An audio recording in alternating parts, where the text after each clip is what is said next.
All right, so here we are, Sunday, December 1st, 2024. Just wanted to make a quick video. I really didn't have much to say. I've been gone for a while. Went on vacation for a bit. Then had some family issues. Tragedy, actually, which I really can't get into right now.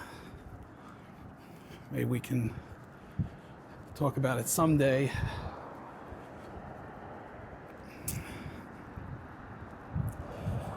Just going for a little walk.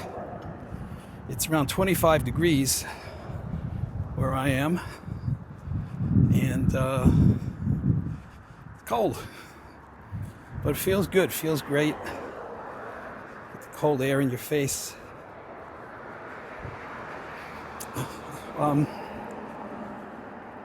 Something I did want to talk to you about is Medicare. Now, I probably should do a longer, more comprehensive video on Medicare, because there's a lot to go over. It's not what you think.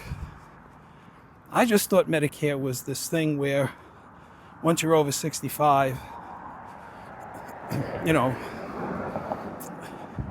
most of your medical bills are paid for. But that's not exactly true. For example, and this is something I just found out the other day, I'm almost embarrassed. Something I should have known. But Medicare Part A pays for your stay in the hospital. And I may be a little off on some of the numbers, but if you're in the hospital for up to 60 days, just about everything's covered.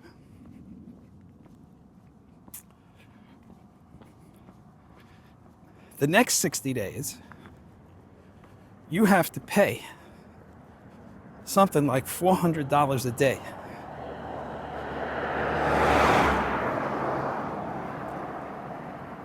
So if you have a very prolonged illness, it's going to cost you some money. If you're in the hospital for another 60 days, beyond that, it's going to cost you something like $700 a day. So those Medigap insurance policies are worth it. You really need to have that, because nobody knows how long they're going to be sick.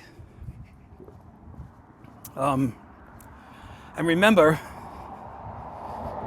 Medicare does not cover things like nursing homes. So you'd be on the hook for that. And I think we talked about this once before, that the nursing home can cost you something like $10,000, $15,000 a month. So it wouldn't take very long for you to become impoverished. Right? So it's not only that.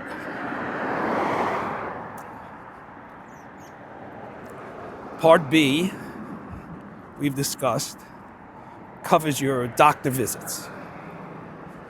Part A would cover your doctors while you're in the hospital, but Part B would just cover your normal outpatient doctor visits.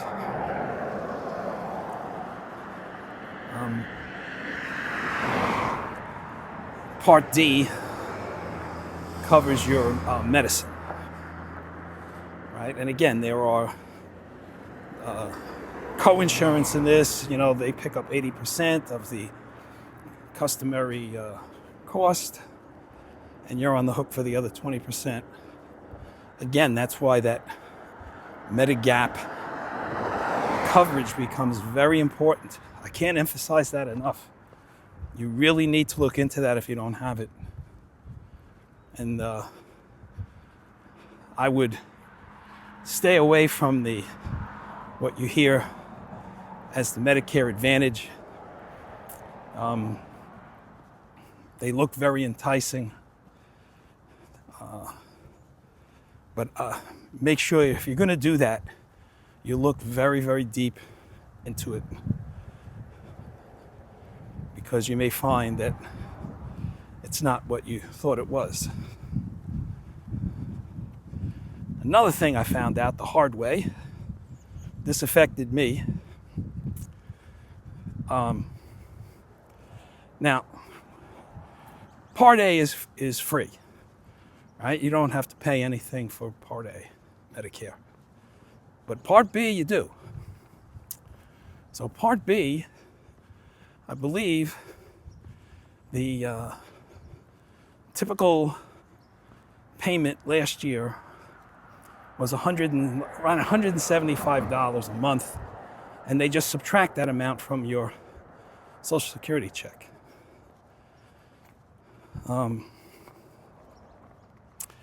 And I believe the Part D is also free. Not 100% sure, but I'm pretty sure. Part D being the medicines. Now, if your income goes over a certain amount,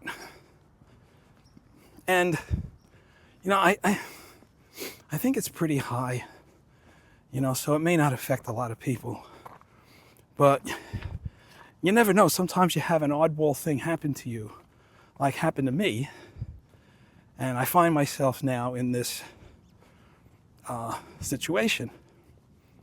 So I believe for a single person, as long as your income stays below,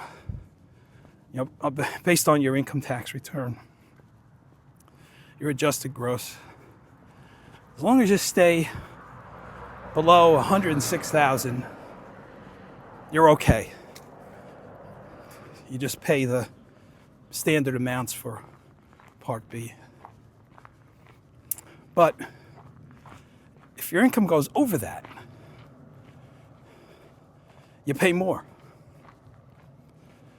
So I think it's 106 for a single person and 212,000 for a married person. I'm not 100% sure on the numbers,